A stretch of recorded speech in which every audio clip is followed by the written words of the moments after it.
వక్ఫ్ చట్టానికి వ్యతిరేకంగా ఎంఐఎం చేస్తున్న నిరసనలపై స్పందించారు కేంద్ర మంత్రి బండి సంజయ్. మజ్లీస్ నిర్వహించిన సభకు కర్త కర్మ క్రియ రేవంత్ రెడ్డి అని ఆరోపించారు బండి సంజయ్. కాంగ్రెస్ పార్టీ ఇచ్చిన స్థలంలో ఎంఐఎం మీటింగ్ జరిగిందన్నారు బండి. అయితే పేద ముస్లింల ప్రయోజనాల కోసం వక్ఫ్ సవరణ తెచ్చామని స్పష్టం చేశారు బండి సంజయ్. వేల కోట్ల రూపాయల వక్ఫ్ ఆస్తులతో ఇంతవరకు ఒక్క పేద ముస్లిం కుటుంబానికైనా న్యాయం జరిగిందా అని ప్రశ్నించారు బండి సంజయ్.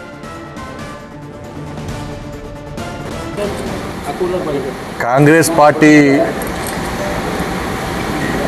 ఇచ్చినటువంటి స్థలంలో దాంతోపాటు కాంగ్రెస్ పార్టీ స్పాన్సర్ చేసినటువంటి మీటింగ్, దారు స్థలంలో జరిగిన మీటింగ్ అంతా కూడా కాంగ్రెస్ పార్టీ సాక్షాత్తు రాష్ట్ర ముఖ్యమంత్రి రేవంత్ రెడ్డి గారు స్పాన్సర్ చేసిన మీటింగ్. అది నేను మళ్ళీ చెప్తున్నా, కర్త కర్మ క్రియ అంతా కూడా రేవంత్ రెడ్డి గారే. నా బిజినెస్కి జిఎస్టీ నోటీస్ వచ్చింది, ఇప్పుడు ఏం చేయాలో అర్థం కావట్లేదు.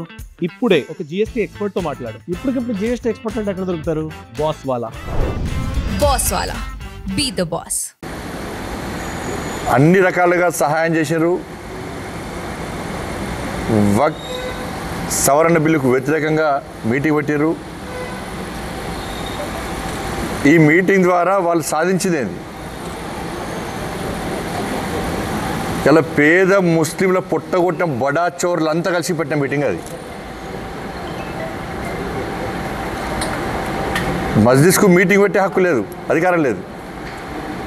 ఇలా విషసర్పము తన పిల్లలను తానే తింటుందట. అంతకంటే డేంజర్ మస్జిద్ నేతలు.